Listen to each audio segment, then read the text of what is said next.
नमस्कार, सुप्रभात। स्वागत आप सभी का सब रंग कार्यक्रम में।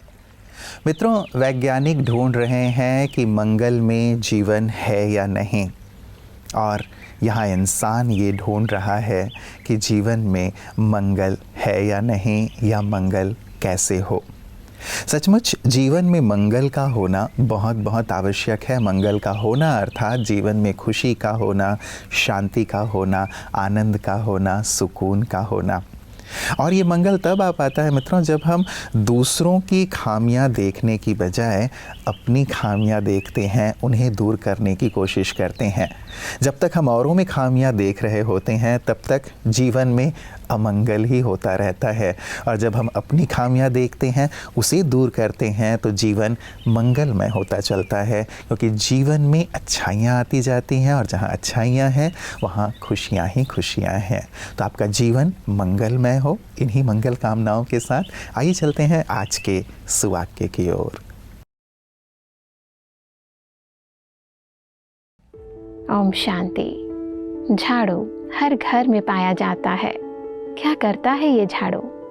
सारे घर के कचरे को बाहर कर देता है। परंतु कब तक? जब तक ये झाड़ू बंधा हुआ होता है। जिस दिन ये बंधन खुल जाए उस दिन वो खुद ही कचरा बन जाता है। ठीक ऐसा ही होता है हमारा परिवार, जिसमें हर सदस्य एक दूसरे के साथ बंधा हुआ होता है। ये बंधन है स्नेह का, सम्मान का, सहयोग का, विश्वास का, जो हर नकारात्मक शक्ति व विपरीत परिस्थिति रूपी कचरे को बाहर कर देता है। यदि ये बंधन टूट जाए तो दुख, अशांति, पीड़ा व नफरत के सिवा और कुछ नहीं देता।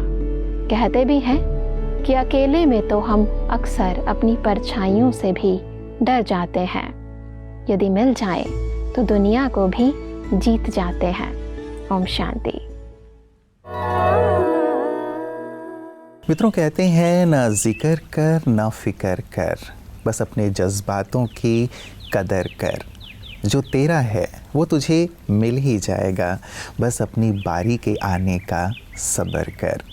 कई बार हम सब्र नहीं रख पाते, बस जिक्र करते रहते हैं, फ़िक्र करते रहते हैं। जिक्र इस बात की कि सब तो अच्छे हैं, मेरा अच्छा क्यों नहीं हो रहा है। फ़िक्र भी इसी बात की कि पता नहीं आने वाला कल कैसा होगा, बच्चों का क्या होगा, परिवार का क्या होगा, व्यवसाय का क्या होगा। हम बेहतर से बेहतर करते चलें। चिंता करने से कोई चीज़, फ़िक्र करने से कोई चीज़ ठीक तो नहीं हो जाती। हमें सब्र रखना होता है ताकि अच्छे से अच्छा हमारे साथ भी हो, और अच्छे से अच्छा हो उसके लिए हमें वर्तमान में अच्छे से अच्छा करना होता है। क्योंकि जो आज किया जाएगा, आज बीज बोया जाएगा, उसी का फल तो हम कल खाएंगे ना। तो चाहे तन की बात हो, मन की बात हो, जीवन की बात हो, हम अच्छे बीज बोते चलें तो सुनहरा कल अवश्य आएगा। तो आइए इसी सुनहरे कल की मंगल कामनाओं के साथ चलते हैं अपने अगले सेगमेंट की ओर। ओम शांति। तो रिपोर्ट में आपके कैंसर आया है। जो पेशेंट है उनको यदि लग रहा है कि अब आगे सब कुछ ख़त्म हो चुका है, तो सबसे पहले तो हम आपको ये कहना चाहेंगे कि अब बहुत सारे कैंसर का सक्सेसफुल ट्रीटमेंट होता है। तो सबसे इम्पॉर्टेंट है कि हम उस समय, खास करके जब हम इस ट्रीटमेंट को करा रहे हैं, तो अपने मन को सशक्त रखें, आत्मबल को बढ़ाएं, और जैसा हमने कहा कि जीने की उस चाह को और दृढ़ बनाएं। लेकिन एक और बात देखा गया है, अक्सर हम देखते हैं कि मरीज़ जो होते हैं, जिन्हें कैंसर डिटेक्ट हुआ है, उनके साथ ही जो भाई बहन होते हैं वो और ज़्यादा डरे हुए होते हैं, क्योंकि उन्हें अपने की खोने की चिंता होती है। तो एक बहुत इम्पॉर्टेंट बात यह है कि अपने मन को शांत करें, स्थिर करें, ताकि हमारा निर्णय शक्ति सही रहे, हम सही डिसीज़न ले सकें, और हमारे साथ जो हमारे प्रियजन इस बीमारी से जूझ रहे हैं उनका और बहुत ताकत उनको भी दें, और बहुत प्यार से उनका ख्याल रख सकें, क्योंकि आपको भी अपना ख्याल रखने की बहुत ज़रूरत है। जब हम डर के प्रकंपन, हमारे से वाइब्रेशन वैसे जाते हैं, क्योंकि हम जैसा विचार करेंगे और विचार के साथ हम जैसा अनुभव करते हैं वही वाइब्रेशन के रूप में फैलता है। यदि हम डर रहे हैं हर पल, कि इनका क्या होगा, ये ऐसे तो नहीं होगा, और हम महसूस भी वैसा ही कर रहे हैं, संकल्प भी वैसा ही कर रहे हैं, तो वही वातावरण में होगा। तो कितना ना दर्द के वातावरण में हमने उन्हें डाल दिया।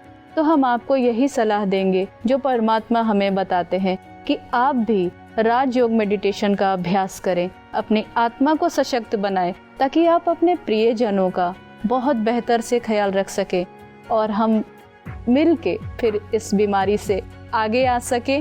तो कैंसर से डरे नहीं, कैंसर से लड़ें, शक्तिशाली होके लड़ें। हम जीतेंगे, ज़रूर जीतेंगे, परमात्मा की शक्तियों के साथ, राजयोगा मेडिटेशन के अभ्यास के साथ। स्वयं को आत्मा निश्चय कर, बहुत प्यार से परमात्मा को याद कर, उनसे शक्तियाँ ले। हम स्वयं भी सशक्त रहेंगे और अपने प्रियजनों का भी ख्याल रखेंगे। ओम शांति। मित्रों, अंधकार में व्यक्ति हमेशा ठोकरें ही खाता है। जब जीवन में प्रकाश आता है तो प्रकाश ठोकरों से मुक्त कर देता है, दुखों से मुक्त कर देता है। फिर वो प्रकाश चाहे बाहर का हो या फिर भीतर का। बाहर का प्रकाश जैसे हमें हर चीज़ में स्पष्टता ले आता है, वैसे ही भीतर का प्रकाश भी हमें जीवन में क्या करना है, कहाँ तक पहुँचना है, कैसे जीवन में सुख शांति आ सकती है, उसकी रोशनी देता है, उसमें हमें मदद करता है। और ये कार्य अध्यात्म के माध्यम से ही होता है। और प्रजापिता ब्रह्मा कुमारी ईश्वरीय विश्वविद्यालय यही सुंदर आध्यात्मिक कर्तव्य 1936 से करता चला आ रहा है। इस विश्वविद्यालय के साकार संस्थापक प्रजापिता ब्रह्मा बाबा ने कुछ लोगों का समूह बना करके इस आध्यात्मिक क्रांति की शुरुआत की। बहुत विपदाएं आई, बाधाएं आई, लेकिन उन सभी को पार करते हुए कैसे विश्वविद्यालय सफलता के शिखर की ओर आगे बढ़ता चला गया, उसी पर एक सुंदर मूवी बनाई गई है द लाइट के नाम से। उसे देखकर लोगों के जो सुंदर व्यू आ रहे हैं, उसे देखकर लोगों की जो सुंदर प्रतिक्रियाएं आ रही हैं, उसे ही हम आगे आप लोगों के सम्मुख रखने जा रहे हैं, ताकि आप भी इस मूवी का आनंद ले सकें, इसे देखकर प्रेरित हो सकें। आइए देखते हैं अपने इस सेगमेंट में ये सुंदर रिव्यू। द लाइट सिर्फ एक फिल्म नहीं, यह एक आध्यात्मिक अनुभव है जो आपको आत्म अन्वेषण की ओर ले जाता है।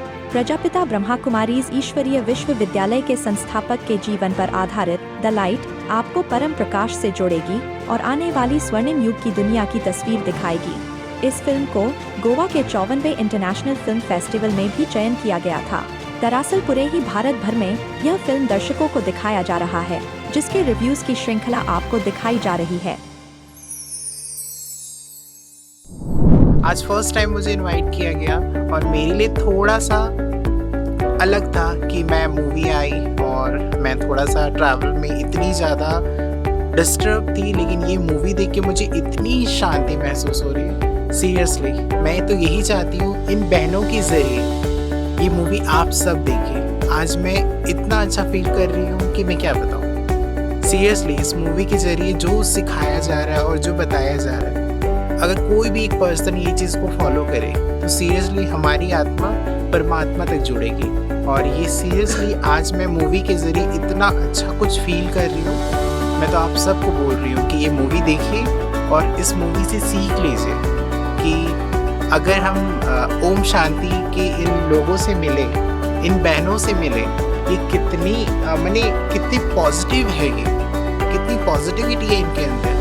सीरियसली मैं बताऊं तो मैं इतना ट्रैवल करती हूँ, लेकिन इनसे जब मिलती हूँ, इनकी स्माइल देखती हूँ और ये जब प्यार से बोलते ओम शांति बहन, तो मेरी सारी थकान और मेरा सारा कुछ ठीक हो जाता है। और सीरियसली आज मैं बहुत अच्छा फील कर रही हूँ। मैं चाहती हूँ इस मूवी के ज़रिए सबके पास आए और ये सारी जितने भी लोग हैं हमारे इंडिया में, इंडिया नहीं, ये इंडिया से बाहर भी जितने लोग हैं, सब इस मूवी को देखें और इस मूवी की कुछ चीज़ें फॉलो करें, क्योंकि इस मूवी में बहुत सारी चीज़ें दिखाई, अगर उसका एक बात भी हम अगर फॉलो करते हैं तो सीरियसली लाइफ बहुत चेंज हो जाएगी।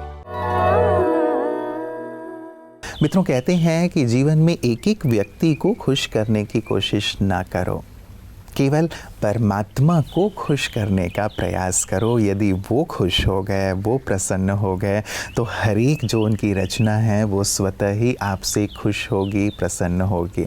वैसे तो परमात्मा हमेशा ही प्रसन्न रहते हैं, खुश रहते हैं, नाखुश होने की बात नहीं, लेकिन हमारे कर्म ऐसे हों जिन कर्मों को देखकर, जिन सुकर्मों को देखकर परमात्मा भी वाह बच्चे वाह कहें, हमसे प्रसन्न हो जाएं और उनकी दुआओं और आशीष के हम अधिकारी बन जाएं। जब हम ऐसा करते हैं तो औरों की भी खुशी के हम कारण बन जाते हैं। तो ये बहुत ही गहन राज है मित्रों आध्यात्म का, जिस पर आज ज़रूर चिंतन कीजिएगा और इसी राज को अपने जीवन में लाकर सुंदर ईश्वरीय सेवाएं कर रही हैं ब्रह्मा कुमारी बहनें।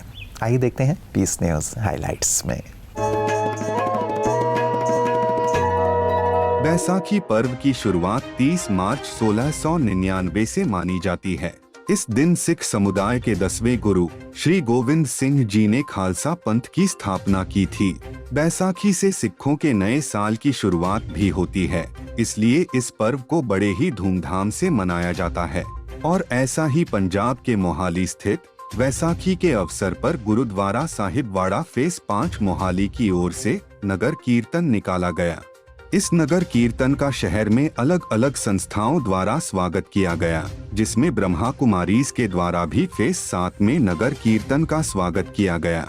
इस मौके पर रोपड़ सर्कल की इंचार्ज बीके प्रेम बहन जी, रोपड़ सेवा केंद्र प्रभारी बीके रमा बहन जी एवं अन्य बीके भाई बहनों द्वारा 5 प्यारों को सरोपा और फूल मालाओं के साथ सम्मानित किया गया।